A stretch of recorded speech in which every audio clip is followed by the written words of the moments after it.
Hi everyone, welcome back to Diksha's education hub. तो आज भी हम जो हमारा फेज़ 1 शुरू हो चुका है विद रिस्पेक्ट टू इंडिया का स्ट्रगल टूवर्ड फ्रीडम, उसी को कंटिन्यू करेंगे। और आज का आर्टिकल सबसे ज़्यादा इंपॉर्टेंट है बिकॉज यहाँ पे हम देखेंगे जो भी पॉलिटिकल एसोसिएशंस बन रही हैं इंडियन नेशनल कांग्रेस से पहले। तो इंडियन नेशनल कांग्रेस की पहले तो डेट कर लो याद, कौन सी है? 28 दिसंबर 1885। हमने देख लिया सेफ्टी वेल्व थ्योरी, हमने इसके बारे में पढ़ी। सेफ्टी वेल्व थ्योरी जो लाला लाजपत राय ने दी थी, पर जो उसके ऊपर एक्सप्लेनेशन है कि वो ब्रिटिशर्स के लिए एक तरह से सेफ्टी वेल्व एक्ट कर रही है ताकि जो लोगों के बीच में डिसकंटेंट है अपनी कंट्री को लेके वो ना फैल सके। तो सबसे पहले 1885 से पहले की पॉलिटिकल एसोसिएशंस अब हम देख रहे हैं। सबसे पहले 1836, चलो 1836 में आता है बंगा भाषा प्रकाशिका सभा। बंगा भाषा प्रकाशिका सभा, इसके जो फाउंडर हैं वो हैं गौरी शंकर तरकाभागिश और एसोसिएट ऑफ राम मोहन रॉय। अब राम मोहन रॉय 1836 का टाइमलाइन है, वो तो ब्रिटेन जा चुके थे, उनकी वहाँ पे डेथ भी हो चुकी है। पर जो बांगा भाषा प्रकाशिका सभा है, इसके फाउंडर है गौरी शंकर तरकाभागिश। और इनकी डिमांड क्या थी कि प्रेस जो है वो उसकी लिबर्टी होनी चाहिए, ओपन एंडेड होनी चाहिए। जो राइटर लिखना चाहते हैं वो वहाँ पे अवेलेबल होनी चाहिए। इंडियनाइजेशन ऑफ सर्विसेज रैंक के ऊपर जो ऑफिशियल पे ब्रिटिशर्स बैठे हुए हैं उसकी जगह पे इंडियंस आने चाहिए। कोडिफिकेशन ऑफ लॉ की कोडिफिकेशन होनी चाहिए। इसके बाद नेक्स्ट आता है 1836 के 2 साल के बाद, that is 1838, land holder society, जिसको ज़मींदारी एसोसिएशन भी बोला जाता है। Land holder society, ज़मींदारी association. Founder की बात करें तो द्वारकनाथ टैगोर हैं, द्वारकनाथ टैगोर। मेन एम क्या है ज़मींदारी एसोसिएशन का? तो to safeguard interest of landlords, landlord का सेफगार्ड करना है इंटरेस्ट। अब देखो क्या हो रहा था, लैंडलॉर्ड यहाँ पे हैं, ब्रिटिशर इधर हैं, यहाँ पे लोग आगे, ठीक है, यहाँ पे आम जनता आ गई। लैंडलॉर्ड जो थे ये कहीं ना कहीं इंटरमीडिएटरी बन के रह चुके थे। अब इनको भी रियलाइजेशन हो रही है कि हमारी भी एक्सप्लॉइटेशन ही हो रही है एक तरह से। ब्रिटिशर बोल रहे हैं टैक्स लाओ इकट्ठा करके, लैंडलॉर्ड्स को लोगों से इकट्ठा करना है टैक्स, और जब वापस देंगे तो अपने लिए भी कुछ तो रखना है, क्योंकि ब्रिटिशर ने तो बोल रखा था पैसा इतना रख लेना अपने पास। पर ब्रिटिशर ने चार्जेस इतने हाई रखे थे कि इतना ज़्यादा पैसा आपको वसूल करना है लोगों से। तो लैंड होल्डर जो सोसाइटी थी, ये लैंड होल्डर जो होल्डर्स हुआ करते थे उन्हीं के इंटरेस्ट को सेफ गार्ड करने के लिए थी। इसी की वजह से जो पॉलिटिकल एक्टिविटी थी वो और ज़्यादा ऑर्गेनाइज हुई। जो मेथड हैं कॉन्स्टिट्यूशनल एजिटेशन के और ग्रीवेंस रिड्रेसल के, इनको शो किया गया। अब ये ग्रीवेंस रिड्रेसल क्या होता है? मान लो कोई शेड्यूल कास्ट का है, ठीक है, कोई शेड्यूल कास्ट का है, अगर उसको कोई प्रॉब्लम आ रही है, लोग उसको ठीक से ट्रीट नहीं कर रहे, तो there is a commission called national commission for schedule caste. तो वो उनके पास जाएगा और वो उनकी प्रॉब्लम को एड्रेस करेगा, that is known as grievance redressal. 1836 के बाद 1838 देखा, 1838 के अगले साल 1839 में आ जाती है British India society. British India society तो फाउंडर भी कहीं ना कहीं ब्रिटिश नाम के ही होंगे, विलियम एडम्स। इसको अब लंदन में ही फाउंड करा गया था। एक तो ब्रिटिश इंडिया सोसाइटी है, मतलब इंडियन सोसाइटी जो कहाँ पे लोकेटेड है, ब्रिटिश के अंदर। फाउंडर भी ब्रिटेन के ही हैं, विलियम एडम्स। अब इसमें क्या मेन मुद्दा उठाया गया था? तो लंदन में इसको फाउंड करा गया। विलियम एडम जो थे एक फ्री ट्रेडर थे, he was free trader, trade किया करते थे फ्रीली, गवर्नमेंट का कोई इनके ऊपर चेक नहीं था। तो इन्होंने अटेंशन दी to the despotic character of company's administration, कि कंपनी की जो एडमिनिस्ट्रेशन है विद रिस्पेक्ट टू ट्रेड उसको कहीं ना कहीं सुधारा जा सके। तो main objective of British Indian Society was to do a consistent trade और इन अकाउंटेबल मैनर। इसके बाद 1839 के बाद चलते हैं 4 साल के बाद 1843, Bengal British India Society. Bengal British India Society को फाउंड किया था जॉर्ज थॉमस ने, जो कि सेक्रेटरी भी थे उस टाइम पे, और जो ब्रिटेन की वहाँ पे सेनेट हुआ करता था। बाकी collection and dissemination of information related to actual condition of people under the British rule. अब इधर पता है ना, ब्रिटेन में तो पता है कि इंडिया के अंदर ब्रिटिशर्स रह रहे हैं। तो इस सोसाइटी का, बंगाल ब्रिटिश इंडियन सोसाइटी का मेन फोकस कहाँ पे था कि ये देखना जो ब्रिटेन वाले लोग इंडिया के अंदर रूल कर रहे हैं उनकी प्रेजेंस में वहाँ के लोगों की कंडीशन क्या है। तो that was the motto of 1843 की जो बंगाल ब्रिटिश इंडिया सोसाइटी थी। इसके बाद चलते हैं 1851, तो लगभग 8 साल के बाद चलते हैं। तो यहाँ पे अब क्या हो रहा है, ब्रिटिश इंडिया एसोसिएशन है। फाउंडर अगर देखोगे ब्रिटिश इंडिया एसोसिएशन के तो वो हैं राधाकांत देव, प्रेसिडेंट भी एक्ट कर रहे हैं एसोसिएशन के। इनका मेन फोकस था क्लास के इंटरेस्ट को सेफगार्ड करना और साथ में पार्लियामेंट को पिटीशंस भेजना। जो पिटीशन क्या होती है, पब्लिक इंटरेस्ट लिटिगेशन, पब्लिक के हित में लोग नहीं बोल पा रहे आगे, तो राधा कामदेव आगे जा रहे हैं, पिटीशन डाल रहे हैं।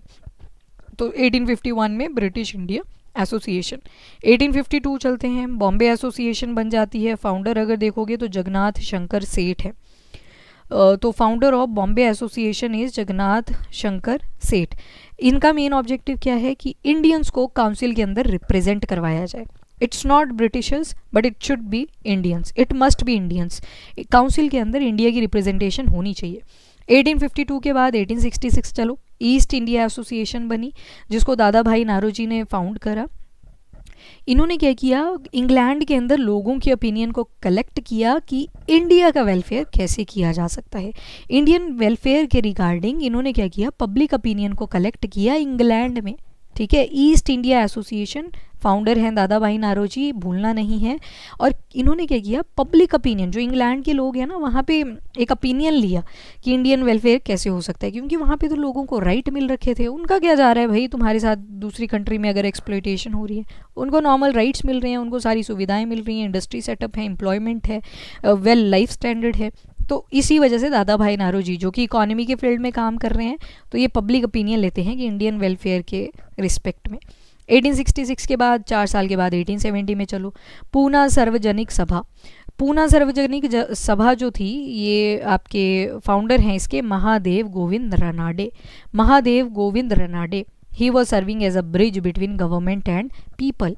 तो जो महादेव एम.जी. रनाडे थे, एम.जी. रनाडे साहब, ये क्या कर रहे हैं, एक तरह से गवर्नमेंट और लोगों के बीच में ब्रिज की तरह एक्ट कर रहे हैं। जो इन्फॉर्मेशन की शेयरिंग है बिटवीन गवर्नमेंट एंड पीपल, वो एम.जी. रनाडे कर रहे हैं अंडर पूना सार्वजनिक सभा। इसके बारे में हमने पढ़ लिया एक बार। 1875, 5 साल के बाद इंडियन लीग बन रही है। शिशिर कुमार घोष इसके फाउंडर हैं। इसका मेन ऑब्जेक्टिव क्या था, stimulate the sense of nationalism and encouraging political education.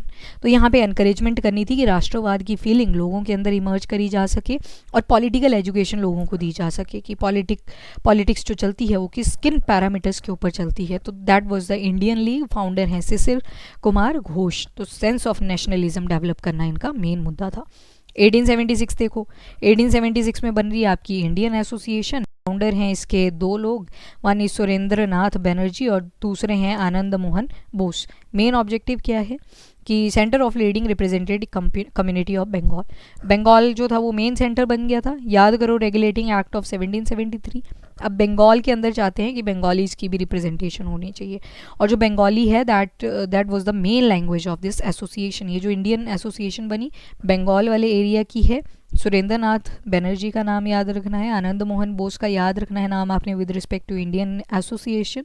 तो यहाँ पे जो मेन लैंग्वेज थी वो इंग्लिश की जगह पे कौन सी थी, बंगाली थी। इसके बाद आती है 1884 में, दैट इज़ मद्रास महाजन सभा। 1884 की मद्रास महाजन सभा अगर देखोगे तो इसके मेन फाउंडर हैं एम विरारा गावाचारी और पी आनंदा सुब्रमण्य अय्यर। तो ये क्या है, अब देखो मद्रास आ गया ना, तो फाउंडर आप लगा लोगे आइडिया, अय्यर लग गया तो मतलब कहीं ना कहीं मद्रास की ही बारे में बात हो रही है। और विराघावाचारी, तो इसका जो मेन ऑब्जेक्टिव था that is to coordinate activities of local जी चार्लू एसोसिएशंस। 1884 में ही एक और यहाँ पे एसोसिएशन बनी थी, that is Indian union. Indian union के जो फाउंडर हैं वो A.O. ह्यूम हैं, और इसके अभी कुछ खास ऑब्जेक्टिव है नहीं, बिकॉज अगले ही साल बॉम्बे प्रेसिडेंसी एसोसिएशन बन रही है अभी, और उसी साल 1885 के एंड में किसकी फॉर्मेशन हो रही है, INC की। तो इसी वजह से इनके कुछ आपको ऑब्जेक्टिव्स नहीं मिलेंगे, तो यू कैन स्किप दिस। बस इंडियन यूनियन का याद रख लेना कि जो इंडियन यूनियन है, इंडियन यूनियन के जो मेन फाउंडर हैं that is A.O. Hume. A.O. Hume आप एक बार पढ़ चुके हो, जिन्होंने सेफ्टी वेल्व थ्योरी को और ज़्यादा एक्सप्लेन किया था। और सेफ्टी वेल्व थ्योरी किसने दी थी, लाला लाजपत राय साहब ने। अब देखो, अब कुछ वर्नक, अब थोड़ा सा आगे चलते हैं। ये तो हमने एसोसिएशंस देख ली एक साथ। जो वर्नाक्यूलर प्रेस एक्ट थी 1878 की, लॉर्ड लिटन के द्वारा जब बहुत सारे सेंसरशिप लगा दिए गए थे, रोक लगा दी गई थी प्रेस के ऊपर, न्यूज़पेपर एंड जर्नल। तो ईयर याद रखिएगा कि ये जो वर्नाक्यूलर प्रेस एक्ट था 1878 का, इसके ऊपर रोक किसने लगाई थी, तो लिटन नाम याद रखना है अगर बोला जाएगा रोक। पर उसको दोबारा से कंटिन्यू किसने करवाया था, तो रिपन ने करवाया था। लिटन रिपन, लिटन रिपन वैसे याद रख लेना। JKL मैंने PQR, देखो L पहले आता है, R बाद में आता है अल्फ़ाबेटिकली अगर आप देखोगे। तो पहले जो आया उसने रोक लगाई, ऑब्वियसली अगर रोक लगाई है तो दोबारा से रिन्यू, आज तक चल रहा है ना न्यूज़पेपर, तो रिन्यू किसने किया था, रिपन ने किया था। 1947 तक चल रहा है न्यूज़पेपर, तो रिन्यू जो किया था, जो सेंसरशिप लगाए थे वो रिपन ने कर दिए थे। नाउ एम एंड प्रेस वाला लेक्चर देख लेना एक बार, उसमें हमने ये पूरा डिस्कस किया था। डिफरेंट एक्ट्स थी जिसके तहत सेंसरशिप लगा दिया जाता था लोगों के ऊपर। नाउ एम्स एंड ऑब्जेक्टिव क्या थे इन प्री कांग्रेस एसोसिएशंस के। इलबर्ट बिल को सपोर्ट करना, इलबर्ट बिल हमने कर लिया था discuss. Reduction of public expenditure, जो लोगों के ऊपर खर्चा पानी हो रहा है उसको थोड़ा सा रिड्यूस करना। इंडियनाइजेशन ऑफ गवर्नमेंट सर्विसेज, जो गवर्नमेंट सर्विसेज हैं उनको पूरी तरह से इंडियनाइज करना। पहले क्या हुआ करता था, पेपर ब्रिटेन में हो रहा है जाके तो बाहर जाना पड़ रहा है इंडियंस को, और ऊपर से सोसाइटी आ जाती है, स्टिग्मेटाइज कर देती है मेजॉरिटी ऑफ द चीज़ों को। बोल रहे हैं जी अगर आप बाहर जा रहे हो तो हम आपको फिर छुएंगे नहीं, आप अछूत हो जाते हो, अनटचेबिलिटी प्रमोट कर रहे हैं, राइट। तो वो चीज़ हो जाया करती थी जिसकी वजह से जो गवर्नमेंट सर्विसेज थी उसमें हम चाह रहे हैं कि इंडियनाइजेशन हो जाए। इट्स नॉट अबाउट कि हम चाहते हैं कि कास्ट सिस्टम और ज़्यादा डीपली ट्रैप हो जाए, बट जब एग्जाम ही इंडिया के लिए हो रहा है तो वाई टू गो ब्रिटेन, ठीक है, दैट वाज द क्वेश्चन। इसके अलावा लेजिस्लेटिव काउंसिल्स की फॉर्मेशन हो रही है, इंक्लूजन हो रहा है इंडियंस का लेजिस्लेटिव काउंसिल्स के अंदर, और जो आर्म्स एक्ट हैं उनको अपोज किया जा रहा है along with the vernacular press act, जिनके ऊपर सेंसरशिप लग रखा है, जिनके ऊपर रोकें लगी हुई हैं। अब आती है बात INC की। INC पढ़ेंगे पर पढ़ते हैं नेक्स्ट लेक्चर में, पूरा डिटेल में करेंगे इसको। ज़्यादा नहीं बचा है अब सिलेबस, अब मूवमेंट्स ही हैं, ठीक है, जितना जल्दी हो सके उतना जल्दी इसको कवर करने की ट्राई करते हैं। So thank you everyone, have a nice day, keep studying and keep watching. अगर आप नए हो चैनल के ऊपर तो सब्सक्राइब ज़रूर से कर दें। Thank you.